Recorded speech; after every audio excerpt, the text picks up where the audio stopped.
Bueno, primero quiero saludar a todos los espectadores de este vídeo que están participando de nuestra feria científica, que se nos será por manera virtual.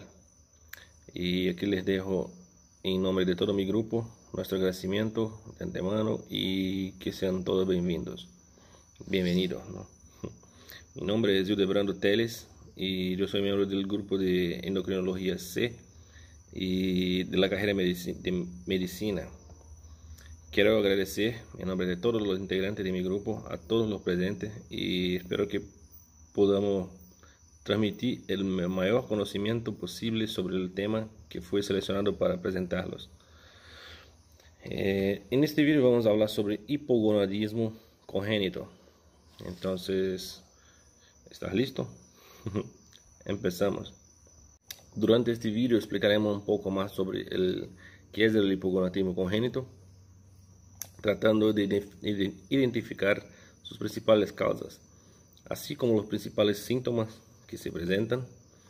De manera simplificada, también abordaremos las formas de diagnosticar la enfermedad y si no existe un tratamiento posible, terminaremos con una breve conclusión.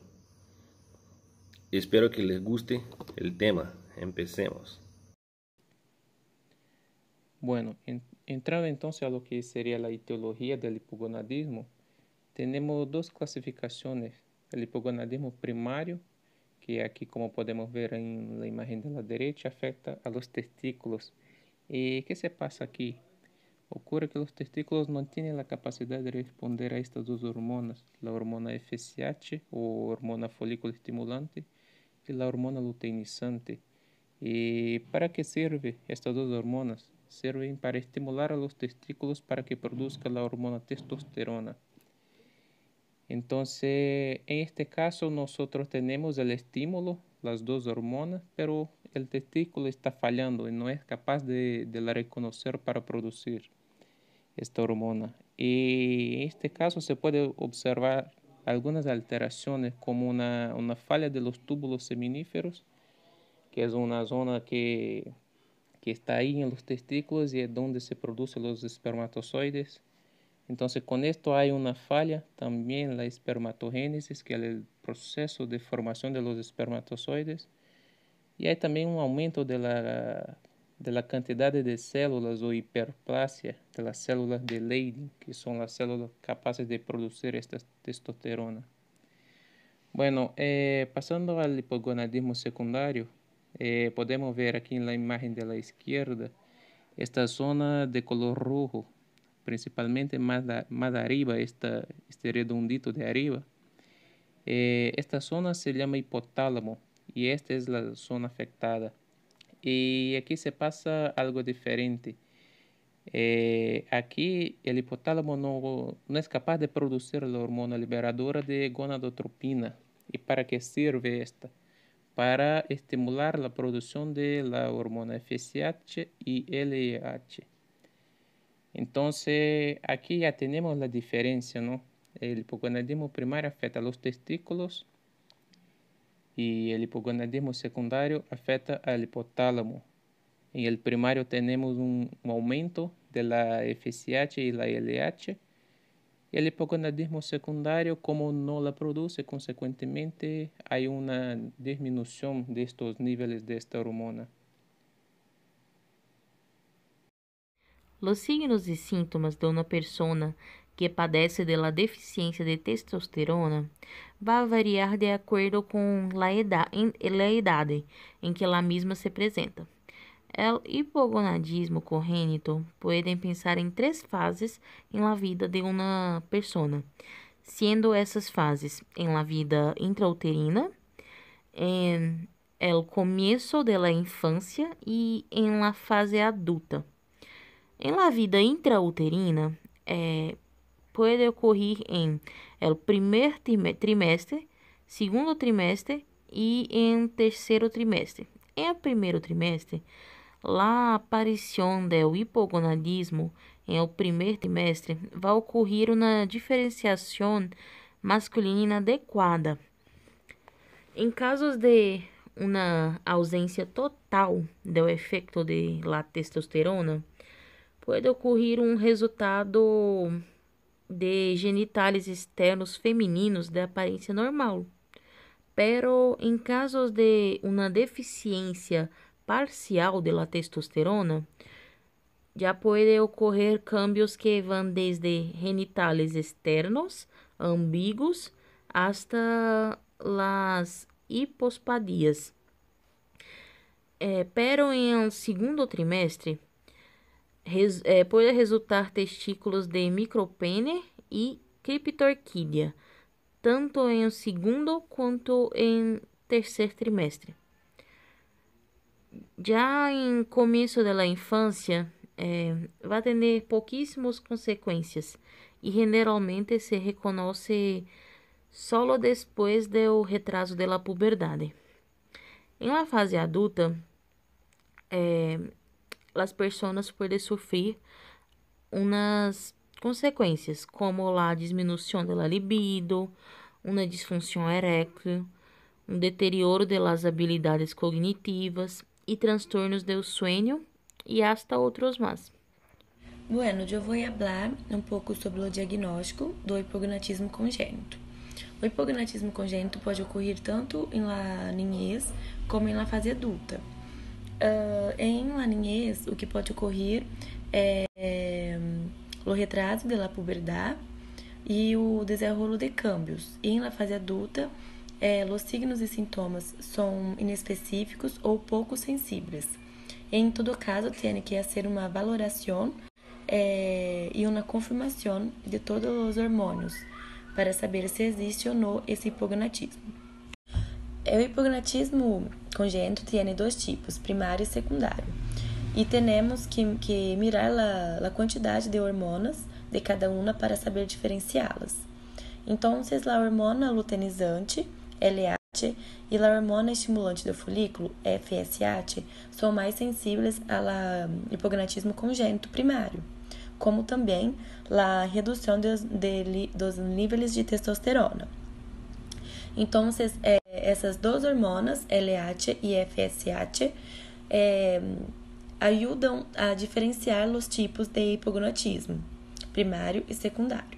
As concentrações altas de gonadotropinas, junto com concentrações em o limite inferior de la testosterona normal, indicam um hipognatismo primário, mientras que as concentrações baixas de gonadotropinas ou mais baixas de lo esperado em relação à testosterona indicam hipognatismo secundário.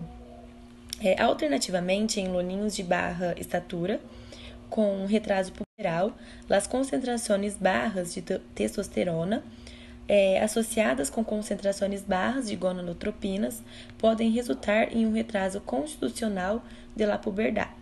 Na hora dos exames, a testosterona normal e sérica, LH sérica, FSH sérica, são medidas simultaneamente.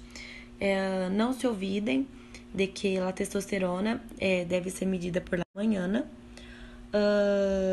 e também a testosterona total é um indicador menos sensível ao hipognatismo após os 50 anos. O diagnóstico de hipogonadismo secundário é evidenciado com provas laboratoriais onde miramos a redução da testosterona e a redução ou valores normais dos hormônios FSH e LH, o que nos indica que ou há uma alteração a nível hipotalâmico ou alteração a nível de glândula pituitária ou hipofisária. Algumas enfermidades sistêmicas podem alterar temporariamente os hormônios, onde devemos evaluar as dosagens após 4 semanas de desaparecimento das infecções sistêmicas.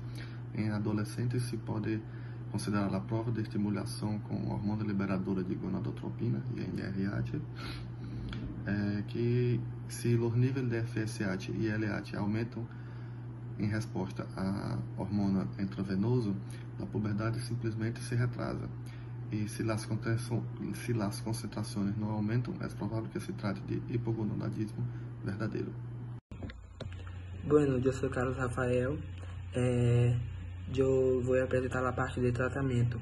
Bueno, a terapia de reemplazo de la testosterona é quando se evita devido à testosterona, o oxigênio promete os espermatozoides. Os ginos, geralmente, eles estimulam a produção de andrógenos, como luz das espermatogênesis. Vão ser utilizados os ciclos de puberdade, têm cerca de 15 anos, em o que se inclui o hipogonadismo secundário. Na terapia de replacement da testosterona, utilizamos alguns fármacos, o enanato de testosterona por 4 a 8 meses, o cipionato de testosterona, que aumenta gradualmente durante 18 a 24 meses, de 100 a 100 luego, gel de testosterona, solução transmédica de axilar, pasta transmédica de testosterona, uma apresentação nasal de aerosol de 5,5 mg a cada fossa nasal 3 vezes ao dia, e implante de testosterona subcutânea, 75 mg de 4 a 6 unidades de cada 3 a 6 meses. Então, se é isto, que é a terapia de reemplazo de testosterona, TRT. O tratamento da infertilidade e hipogonadismo primário não responde ao tratamento hormonal. E lá, enfermidade por hipogonadismo secundário responde ao tratamento substituído por gonadotropina. Se inicia a substituição do LH e FSH. A substituição desta hormona luteinizante por gonadotropina, que é a HCG, se inicia em dose de 1.500 UI 3 vezes em semana. É o reemplaço da hormona estimulante do folículo, que é mais custoso um pouco. Se usa a gonadotropina de 75 a 150 UI em 3 vezes na semana. O hipogonadismo nos homens pode se manifestar em 4 períodos. Em la primeira fase, ocorre em dos 2 a 3 meses fetal, que ocorre na ambiguidade genital, que é a condição rara caracterizada por um genital em que há aspecto tanto masculino como feminino. A segunda etapa seria no trimestral, que é onde ocorre o micropene, que é uma condição rara que no niño nasce com o pene menor que 2,5 de desviação estándar. A terceira seria na pré-puberdade, onde o volume testicular é menor que 5 centímetros. E a quarta ocorre na pós-puberdade, que é a diminuição do libido, diminuição erétil e ocorre transtornos de sono no homem. As causas do hipergonoidismo podem ser tanto pela hipergonadotrófica, é uma condição rara em que as gônadas superproduzem hormônios. Já na hipogonadotrófica, é quando as gônadas não produzem quantidades adequadas de los hormônios. Testosterona em los homens e estrógenos em las mulheres. O hipogonoidismo é uma doença caracterizada por não produzir testosteronas e espermatozoides de forma normal, tem um déficit. Ya, entonces así concluimos que el uso de testosterona es aprobado en pacientes que presentan síntomas y niveles bajos en comparación a los niveles normales de testosterona. La colecta de testosterona debe ser hecha de manera total y libre en la parte de la mañana para que pueda hacer el diagnóstico de forma correcta y plantear su tratamiento. El tratamiento no podemos iniciar el tratamiento en pacientes que tengan cáncer de mama, cáncer prostático y que presentan apnea de sueño grave, porque eso irá a agravar más su situación.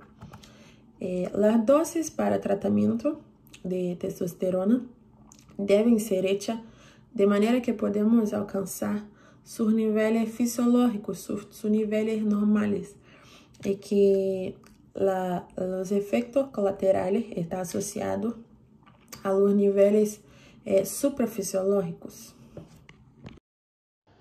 Bueno, aquí finalizamos nuestra presentación. Los invito a ingresar al sitio web de la Universidad Cristiana de Bolivia para visitar a los demás trabajos de la feria. Espero que les tenga gustado de la presentación y esperamos también que tengamos contribuido para su conocimiento. Aquí nos despedimos. Gracias por su atención y que Dios los bendiga.